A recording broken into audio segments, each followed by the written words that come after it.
3절을 제가 봉독하겠습니다. 그는 멸시를 받아 사람들에게 버림받았으며 간고를 많이 겪었으며 질고를 아는 자라. 마치 사람들이 그에게서 얼굴을 가리는 것 같이 멸시를 당하였고 우리도 그를 귀히 여기지 아니하였도다. 아멘. 사도행전 8장을 보면 에티오피아의 여왕 간다게의 국고를 맡은 내시의 이야기가 나옵니다. 내시, 그러니까 우리는 그 사극에서 보는 그 예희하는 그런 내시를 머릿속에서 떠올리는데 그런 내시는 아니고요. 관원이라고 보는 것이 합당합니다. 물론 여왕의 관원이었기 때문에 내시였을 가능성이 농후합니다. 그래서 내시라고 표현해도 무방하지만 내시 그러면 우리가 알고 있는 그런 내시를 떠올리기 때문에 관원이라고 표현하는 것이 더 좋겠습니다. 국고를 맡았으니까 당시 재무부 장관쯤 되는 거예요. 굉장히 권세 있고 힘 있는 사람이었습니다. 이 관원은 혈통상으로는 이방인이었지만 유대인의 신앙을 따르는 그런 사람이었습니다. 따라서 유대 전통에 따라서 유대인의 절기인 오순절을 지키기 위해 먼 여행길을 떠나서 이 예루살렘에 도착했고 그 오순절을 지키고 이제 다시 에티오피아로 돌아가는 마차에 오르게 된 사람이죠. 이 사람은 하나님을 사랑하는 마음이 가득한 사람이었습니다. 얼마나 경건했던지 그 에티오피아로 돌아가는 그 먼 길을 마차를 타고 이동하면서 그 큰 두루마리, 우리는 이런 성경책 아주 얄팍한 이런 성경책을 가지고 있지만 옛날에는 성경책 하나 자체가 한 권 자체가 이만큼이 되는 두루마리였습니다. 그 이사야서의 두루마리를 펴서 이사야서를 읽기 시작했습니다. 한참을 읽어가던 중에 문제가 생겼습니다. 우리가 오늘 살펴보는 이 이사야 53장을 읽어가는데 수수께끼와 같은 말씀에 직면했기 때문입니다. 앞으로도 우리가 살펴보겠지만 이 53장에서 3인칭 단수 그가, 그는 이라고 하는 표현이 계속 이어지는데 이 관원은, 이 에티오피아 관원은 이 그가 누구인지 도무지 이해하기가 어려웠던 것이죠. 그는 사람들에게 외면을 받고 그는 고난을 받으며 그는 심지어 죽기까지 하게 되는데 이 에티오피아 관원은 너무나도 궁금했던 것입니다. 이 사람이 과연 누구를 가리키는가? 지도하는 사람이 없으니 내가 어찌할 수 있는가 하면서 답답해하며 이 성경을 읽어갔던 것입니다. 우리는 신약 성경을 보면서 그리스도의 하신 일을 살피고 또 신약 성경의 성취를 보는 입장에서 그가 누구인지 어렵지 않게 우리는 떠올릴 수 있습니다. 그러나 신약 성경이 주어지지 않았던 이 시대에 에티오피아의 관원의 입장에서는 실로 정말 어려운 문제였던 것이죠. 당시 유대인들도 이사야서를 읽었습니다. 예수님 당시에 유대인들도 이 이사야 성경책을 읽었던 것이죠. 그때 이 53장을 읽을 때 이 고난받는 여호와의 종이 누구인가에 대해서 그때도 여러 가지 의견들이 있었는데 유대인들의 일반적인 해석으로는 이 고난받는 여호와의 종은 이스라엘 민족 그 자체라고 생각했습니다.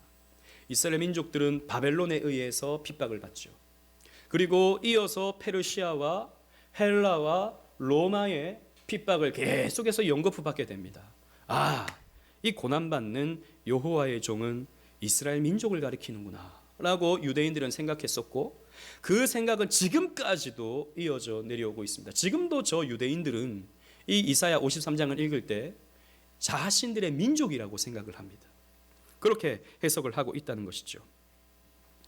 이 경건한 에티오피아 관원도 그가 누구인지 몰라 골몰하고 있을 때 하나님께서 교회의 사역을 위해 뽑힌 7집사 중 하나인 빌립을 보내어 주셨습니다. 관원은 빌립에게 이렇게 물었습니다.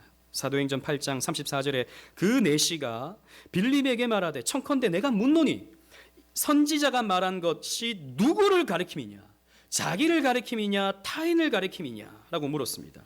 이 그가 누구입니까? 이사야 선지자 자신을 이야기하는 겁니까? 아니면 다른 누군가가 또 있는 것입니까? 라고 이렇게 물은 것이죠. 관원은 정말로 알고 싶었습니다. 진리에 대한 갈망, 성경을 통해서 알아가고 싶은, 진리를 알아가고 싶은 그 갈망이 있었던 것이죠. 그래서 빌립은 이 관원에게 말합니다. 사도행전 8장 35절에 빌립이 입을 열어 이 글에서 시작하여 예수를 가르쳐 복음을 전하니. 여러분, 여기서 중요한 것, 예수를 가르쳤다라는 것입니다. 빌립은 이 이사야 53장을 펴서 그 의미를 밝히 전하면서 그는 바로 예수 그리스도다라고 하는 것을 가르쳐 주었습니다. 그렇습니다. 이사야 선지자는 예수 탄생 700여 년 전에 예수를 예언하였습니다. 그리스도께서 종이 될 것이고 그리스도께서 고난을 받을 것이며 심지어 죽으실 것이라고 예언을 700년 전에 했던 것입니다. 에디오피아 관원은 이 진리를 알아야 했습니다. 그리고 우리는 이 진리를 역시 알아가야 합니다.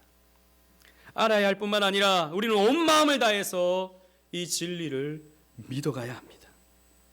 금주는 예수께서 고난을 당하신 것을 기억하는 고난 주간입니다.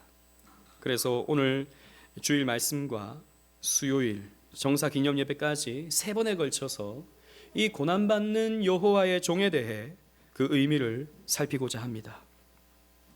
제가 빌립의 입장이 되어서 여러분들에게 그리스도를 전하고 이 고난의 의미를 전할 때에 진리를 발견한 이 에디오피아 관원처럼 마음이 새롭게 되어지는 은혜가 여러분들에게도 있기를 간절히 기원합니다. 우리 본문 1절 2절 다 같이 한번 읽어보도록 하겠습니다. 본문 1절 2절입니다. 시작. 우리가 전한 것을 누가 믿었느냐? 여호와의 팔이 누구에게 나타났느냐? 그는 주 앞에서 자라나기를 연한 순 같고 마른 땅에서 나온 뿌리 같아서 고운 모양도 없고 풍채도 없은즉 우리가 보기에 흠모할 만한 아름다운 것이 없도다. 아멘. 이런 본문을 읽고 나서는 저를 이제 좀 쳐다봐 주시기 바랍니다. 우리 교회 성도님들 가운데는 너무 가까워서, 우리 유진이 같은 경우에 너무 가까워서 조금 부담스러운 감이 없지 않아 있지만 저에게 주목하는 것이, 주목해서 듣는 것이 훨씬 더 유익합니다. 이사야 선지자는 이스라엘을 구원하는 이 여호와의 종에 대한 예언을 이사야 52장 13절부터 언급합니다. 그래서 사실 이 53장은 좀 구분이 좀 잘못되었습니다.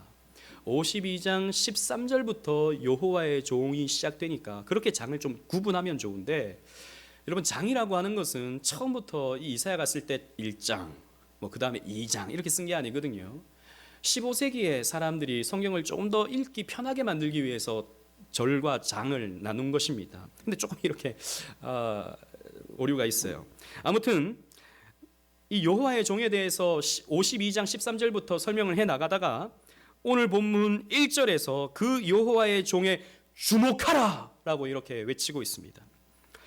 우리의 전하는 이 복음을 믿으라 라고 시작을 하고 있다는 것이죠. 그리고 여호와의 팔, 여호와의 팔이라 하면 여호와의 능력을 의미하는 것입니다. 여호와의 능력이 누구에게서 나타났는지 너희들 보거라 라고 이렇게 본문이 시작하고 있는 것이죠.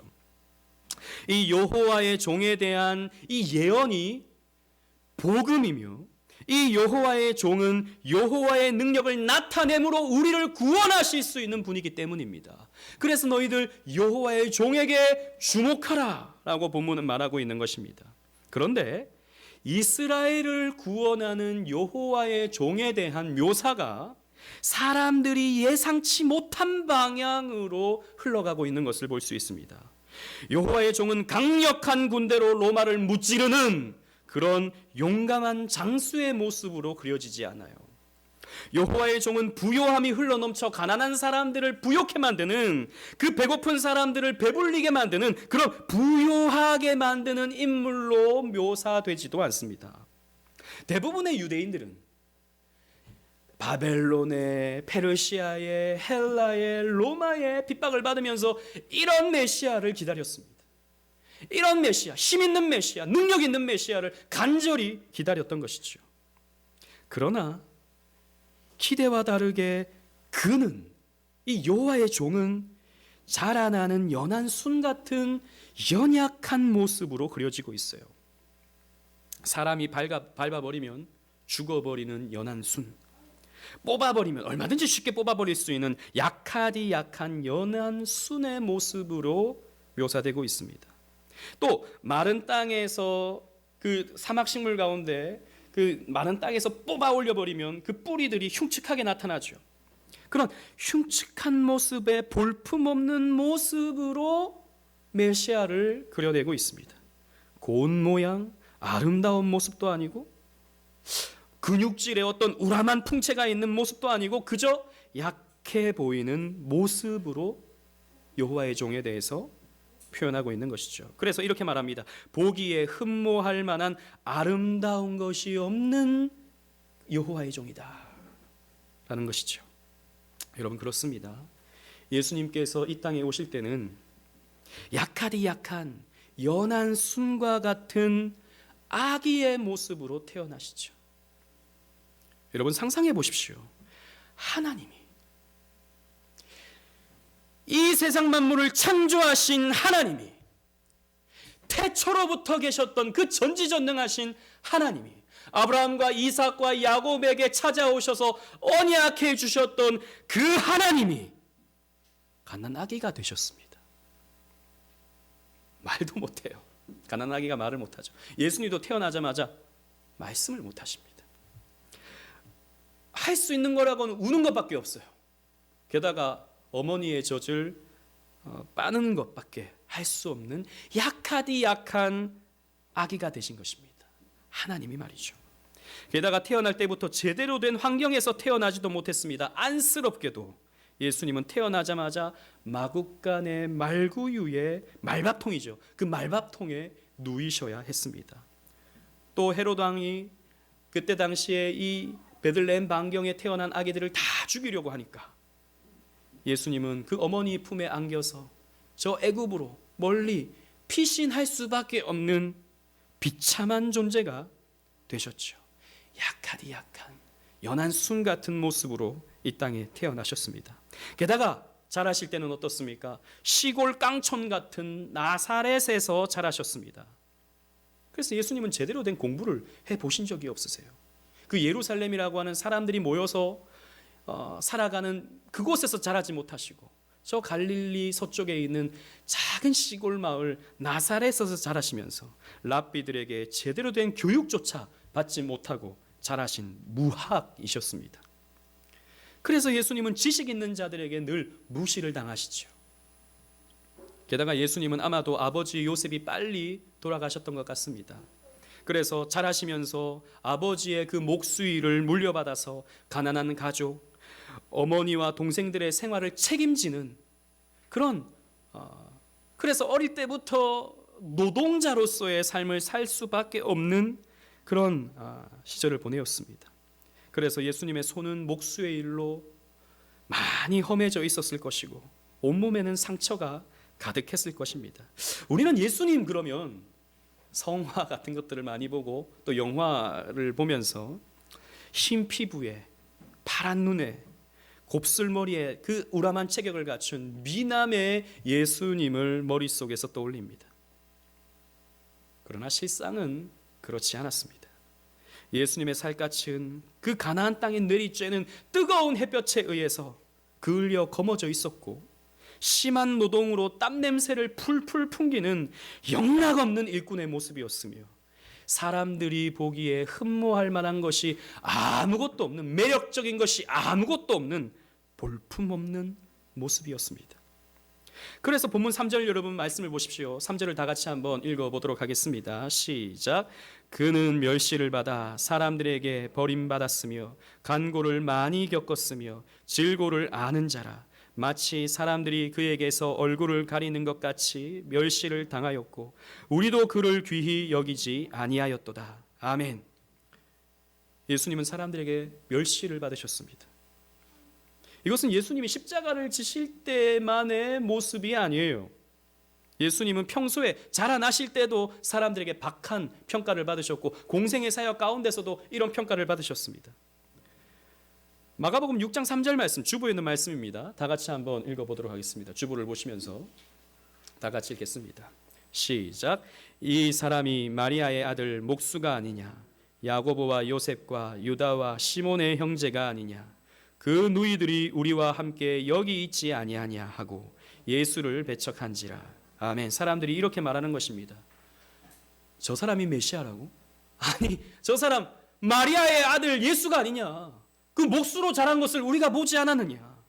그 형제들을 우리가 다 보고 그 누이들을 우리가 다 보지 않았느냐? 그런데 어찌 저런 사람이, 저런 나사렛 동네 시골뜨기가 어떻게 하나님의 보내신 메시아일 수 있느냐?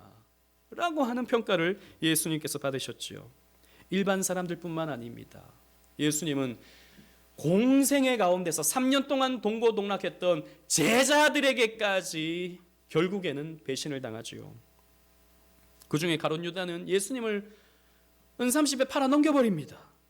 사랑하는 제자에게 예수님은 배신을 당하고 외면받으시고 배척당하신 것입니다. 제자들뿐만 아닙니다. 예수님은 함께 자란 형제들에게까지, 가족들에게까지 외면을 당하셨어요. 마가복음 3장 21절 주부를 보십시오. 예수의 친족들이 듣고 그를 붙들러 나오니 이는 그가 미쳤다 하밀러라. 여러분, 예수님도 친족들이 있었습니다. 그 마리아에서 같이 태어난 형제들이 있었고 또 주변에 친지들이 있었던 것이죠. 그 친지들이 예수를 가리켜 네가 하나님의 아들이라고? 네가 하나님이 보내신 그 메시아라고? 네가 미쳤구나 라고 하는 평가를 가장 가까운 사람들에게서 받으신 거예요. 이렇게 예수님은 멸시받으셨고 버림받으셨습니다. 게다가 오늘 성경 본문은 그가 간고를 많이 겪었으며 질고를 아는 자라라고 하고 있는데요. 이 간고라는 말은 고난이라는 말입니다. 고난. 또 질고라는 말은 질병이라는 말입니다. 예수님은 고난과 질병을 많이 겪으신다는 것이죠. 예수님이 질병에 걸린다라는 사실은 참 생소합니다. 예수님은 질병을 고치시는 분이시지 예수님이 질병에 걸리실 수 있는가? 그러나 예수님은 참 인간이셨기 때문에 질병에 걸리시는 것이죠.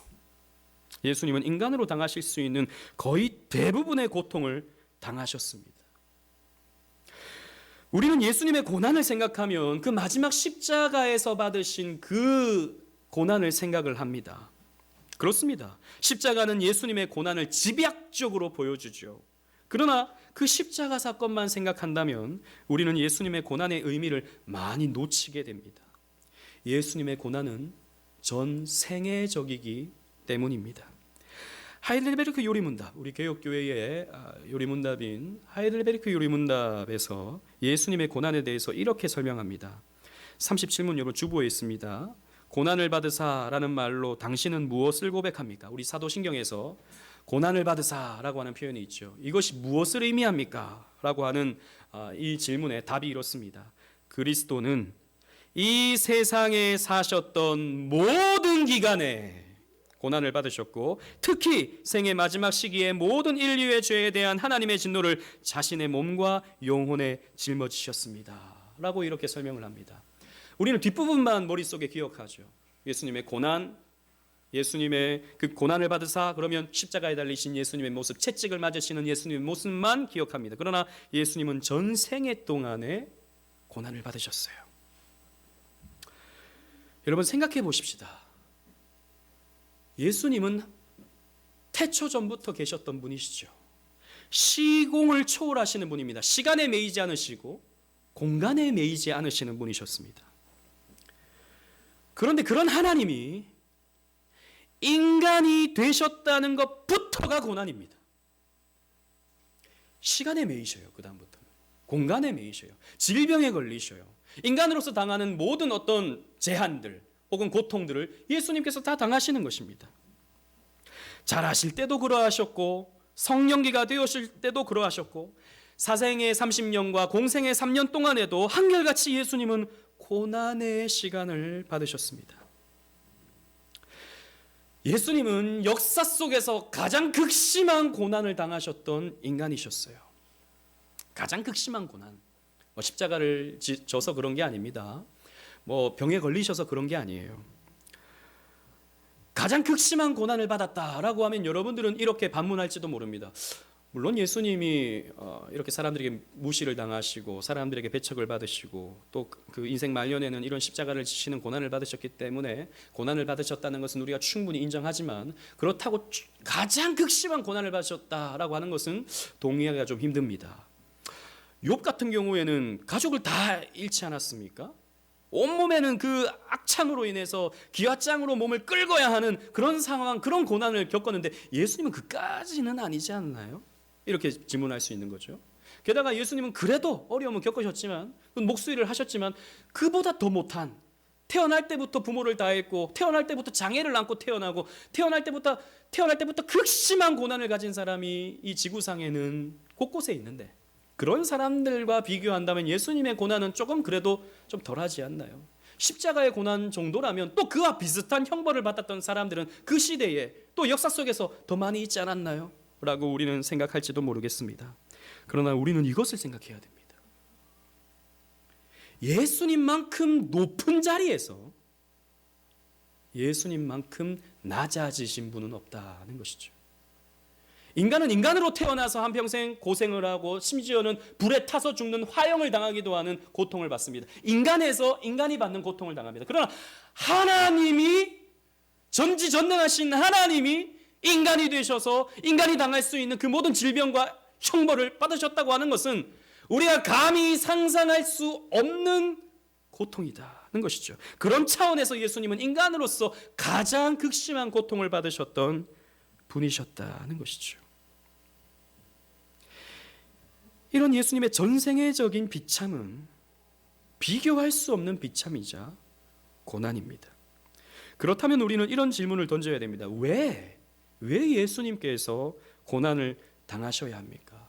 왜 예수님께서는 이런 전생애적인 고난을 당하셔야 합니까? 그냥 하늘에서 쭉 멋지게 내려오셔서 내가 살아있는 하나님의 아들이다 라고 보여주면서, 만천하에 날아다니면서 보여주면서 나를 믿으면 구원받는다 라고 하면 예수님께서 고난 당하실 이유도 없고, 많은 사람들이 그 신비함을 보면서 많이 예수님을 따라다닐 텐데 왜 예수님은 전생애적인 고난을 받으셨는가? 라고 하는 질문을 우리는 던져볼 수 있는 것이죠. 사실 고통, 인간에게 찾아오는 고통이라는 문제는 아담이 죄를 범한 후에 인간에게 찾아오는 것이죠. 그렇다면 우리는 이렇게 또 질문해 볼 수 있습니다. 그렇다면 예수님도 죄가 있으신가? 여러분, 예수님도 죄가 있으신가요? 그렇진 않죠. 예수님은 아담과 하와의 후손에게 전달되는 죄의 유전을 성령으로 잉태되시는 방법으로 태어나심으로 그 유전을 피하셨습니다. 모든 사람들은 부정모혈로 태어나죠. 그래서 죄의 유전을 갖고 태어납니다. 그러나 예수님은 정상적인 보통의 생육법으로 태어나지 아니하시고 아주 특별한 방법으로 성령의 잉태되심으로 말미암아 태어나심으로 죄의 유전을 피하셨습니다. 그래서 예수님은 유일하게 원죄를 갖고 태어나지 않은 분이십니다. 따라서 예수님은 죄 없이 태어난 유일한 인간이십니다. 그리고 예수님은 광야에서 40일 동안 시험을 받으실 때 죄를 짓지 아니하시죠. 아담과 꼭 마찬가지로 시험을 받으시는데 예수님은 말씀으로 마귀의 시험을 이겨내십니다. 죄를 짓지 않으시는 것이죠. 그래서 죄를 짓지 않으십니다. 무엇보다 성경이 예수님의 무죄성을 증명해 줍니다. 우리 주보를 보시고 히브리서 4장 15절 말씀 다 같이 한번 읽어보도록 하겠습니다. 히브리서 4장 15절입니다. 시작.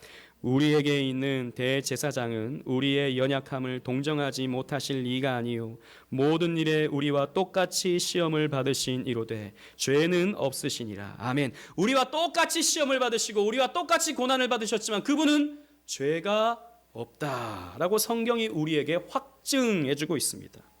그렇다면 왜 예수님은 전생애적인 고난을 당하셔야 했습니까? 그것은 첫째로 죄로 인한 고통의 삶을 살아가는 인간을 대표하시기 위함이었습니다.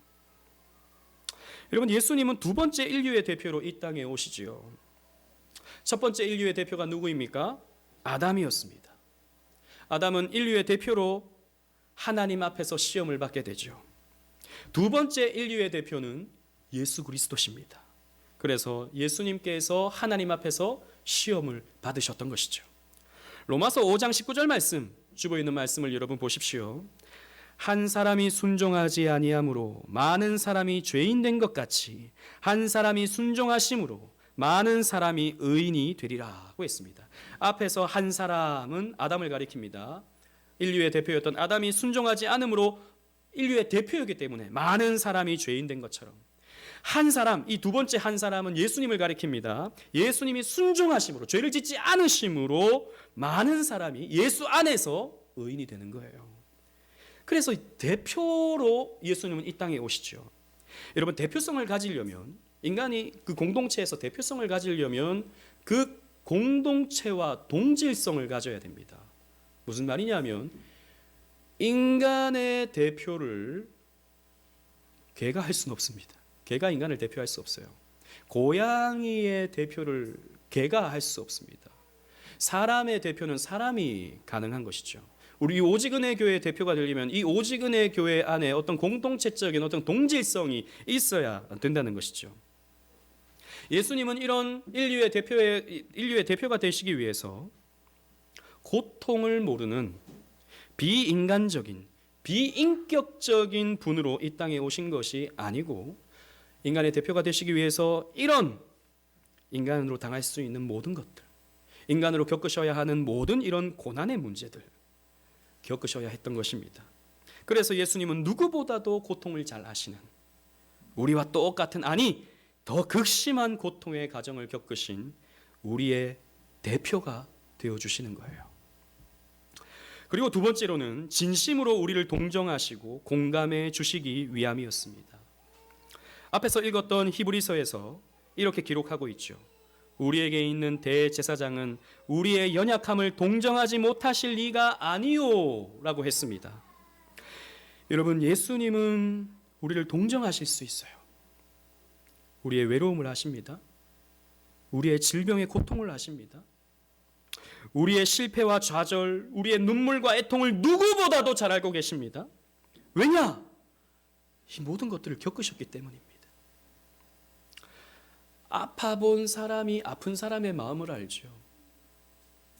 그런 상처를 받아본 사람이 그 상처를 받은 사람을 진심으로 위로해 줄 수 있습니다. 그래서 예수님은 인간이 겪으실 수 있는 모든 고통을 전 세계적으로 겪으신 거예요. 만일 예수님이 이 모든 것을 겪지 않으신다면 우리를 진심으로 이해하지 못하실 뿐 아니라 우리를 진심으로 공감해 주시지 못하시고 또 우리를 위로하지 못하십니다. 긍휼히 여기지 못하시는 것이죠. 루이 16세의 왕비 마리 앙뚜아네트는 백성들이 빵이 없어서 괴로움을 당한다라고 하는 이런 소식을 듣자 이런 말을 했다고 합니다. 빵이 없으면 케이크를 먹으면 되지 않는가? 정말 어처구니 없는 말이죠. 백성들의 삶을 살아보지 못한 이 마리 앙뚜아네트는 전혀 백성들의 고통을 이해하지 못했던 거예요.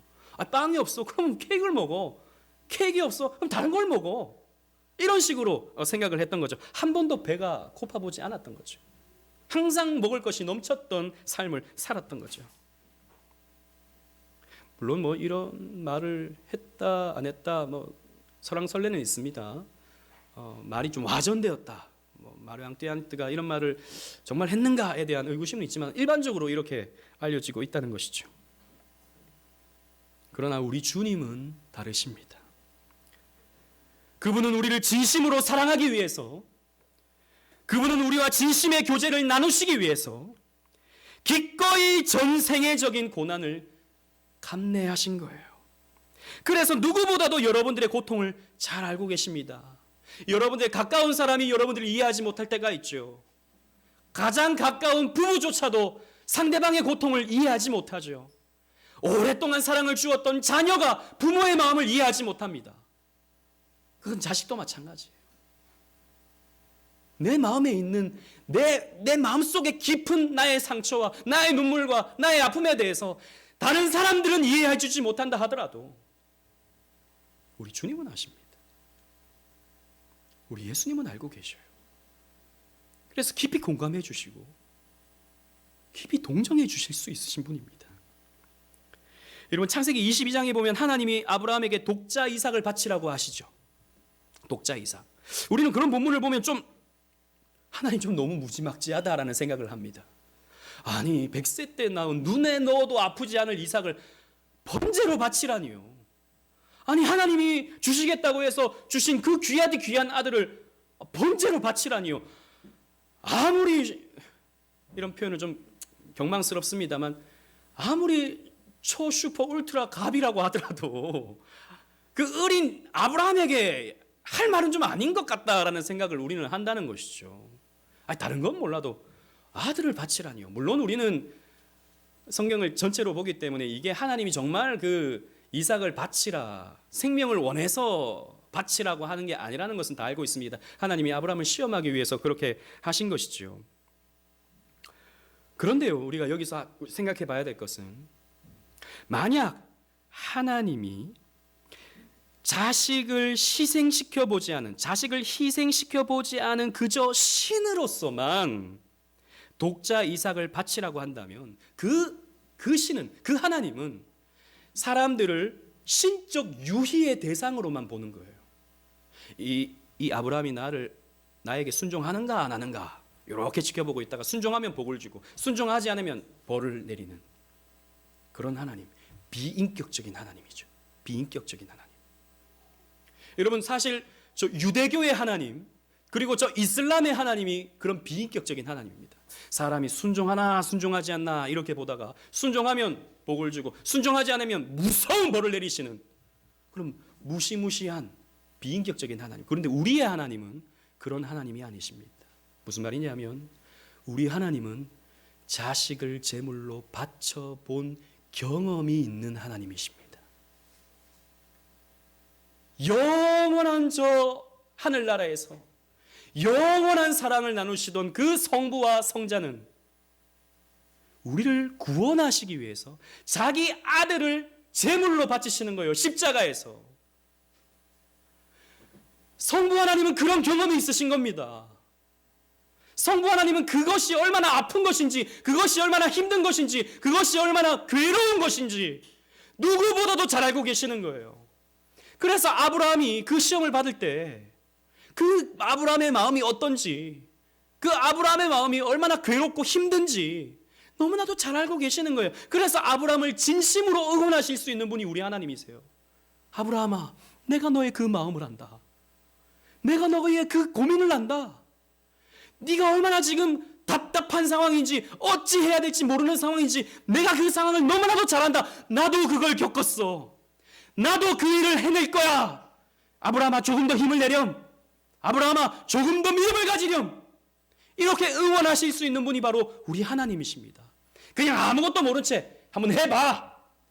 하면 내가 복을 줄 거고 안 하면 내가 벌을 줄 거야. 이런 무지막지한 하나님이 우리의 하나님이 아니다라는 것이죠.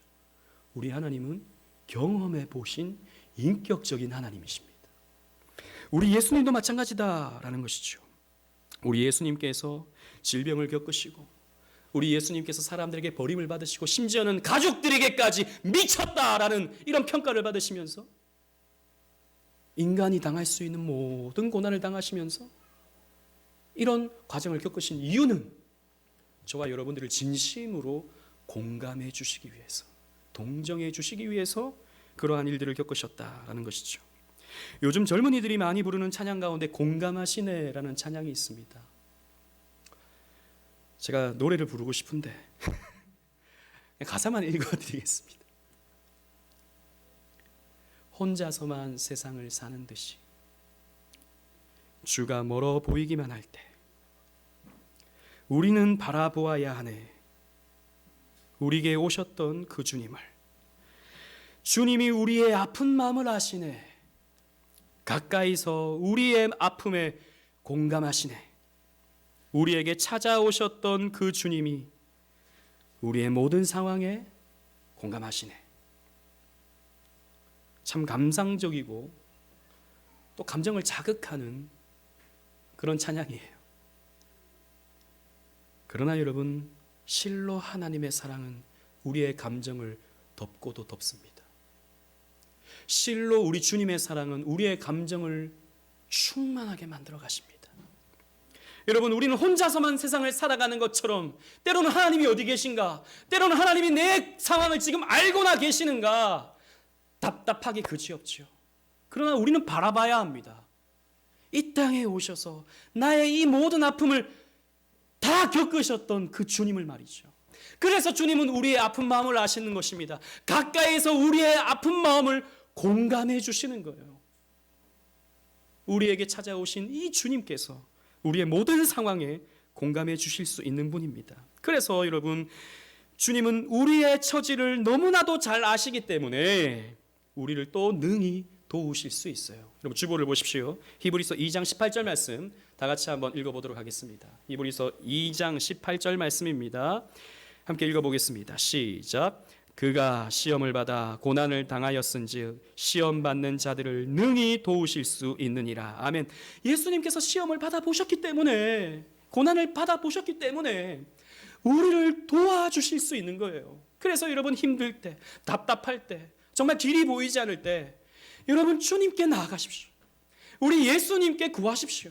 그냥 혼자만 답답해 하지 마시고 그 모든 상황을 함께 아파하실 수 있는, 함께 공감해 주실 수 있는, 그래서 도우실 수 있는 주님 앞에 여러분들의 그 아픔을, 그 위기감을, 그 상처를 내어놓으시라는 것입니다.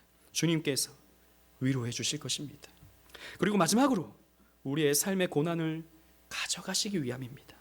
앞에서 살폈듯이 원래 고통과 고난은 인간의 죄로 인한 결과입니다.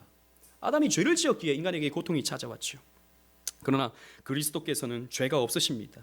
그러므로 예수님이 당하시는 고통은 스스로 만들어내신 죄로 인해서 발생한 것이 아니다라는 것입니다. 그렇다면 그 고통은 어디에서 온 것입니까? 바로 저와 여러분들의 죄로 인한 예수님께서 받으시는 고통이다는 것이죠. 예수님의 대속은 십자가에서 절정을 이루지만 십자가 상에서만 대속이 이루어지는 것은 아닙니다.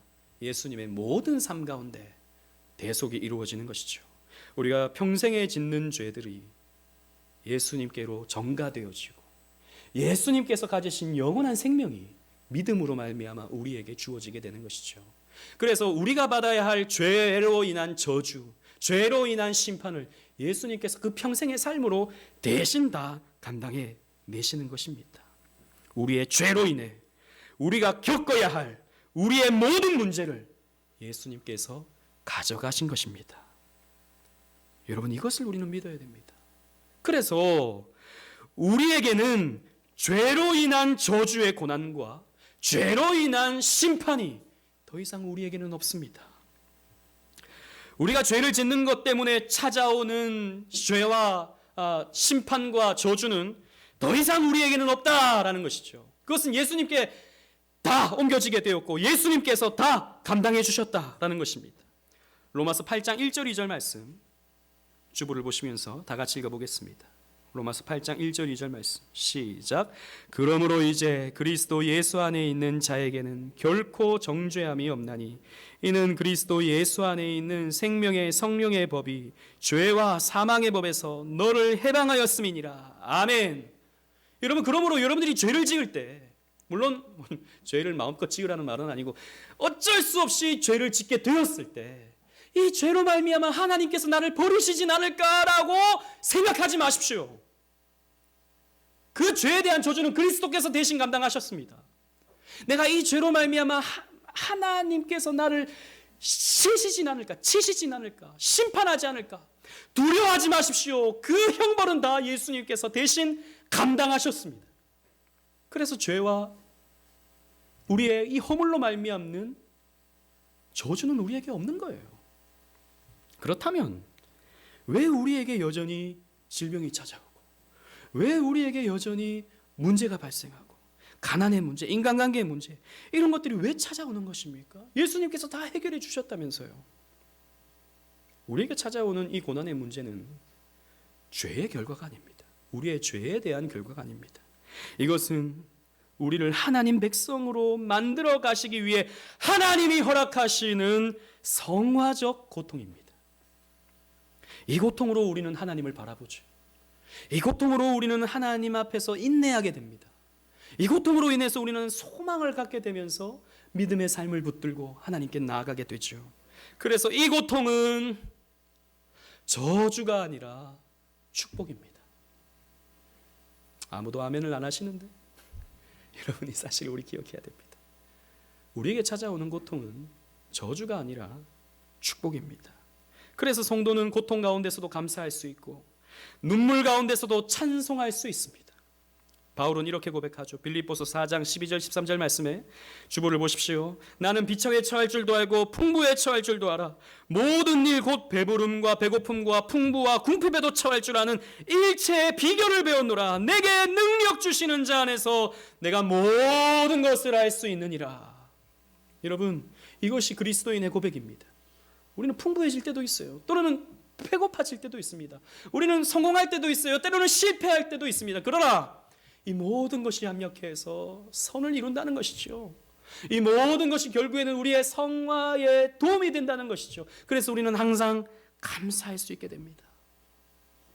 그러므로 여러분, 우리에게 고난과 고통은 짧은 우리의 인생 속에서 저 천국 백성으로 만들어내기 위한 과정이므로 잠깐 스쳐 지나가는 것뿐입니다. 아무리 길다 한들 50년, 아무리 길다 한들 100년, 수명이 많이 길어지니까 100년도요 길지만 그 하나님의 관점에서 본다면 아무것도 아닌 시간이죠. 찰나와 같은 시간입니다. 우리는 잠깐 고난을 겪어요. 잠깐 고통을 겪습니다. 우리가 가게 되는 저 하늘과 저 천국에 이르게 된다면 우리는 더 이상 고통이 없어요. 더 이상 고난도 없습니다.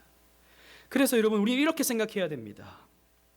우리 인생에 찾아오는 고통과 고난은 우리에게 작별 인사하러 오는 거예요. 불신자들에게는 그 고난과 고통이 계속 붙어 있죠. 지옥에서까지. 그러나 우리에게는 작별 인사하러 오는 것입니다. 잘 가게 친구. 이제 앞으로 나 고난을 자네는 볼 수 없을 것이야 라고 하면서 우리에게 작별 인사하러 잠깐 찾아오는 것이 우리 인생의 고난인 것이죠. 사랑하는 성도 여러분, 금주는 고난주간입니다. 로마 가톨릭은 부활주일 전 40일을 사순절이라 해서 금식하고 고행하며 자신의 육신을 괴롭힙니다.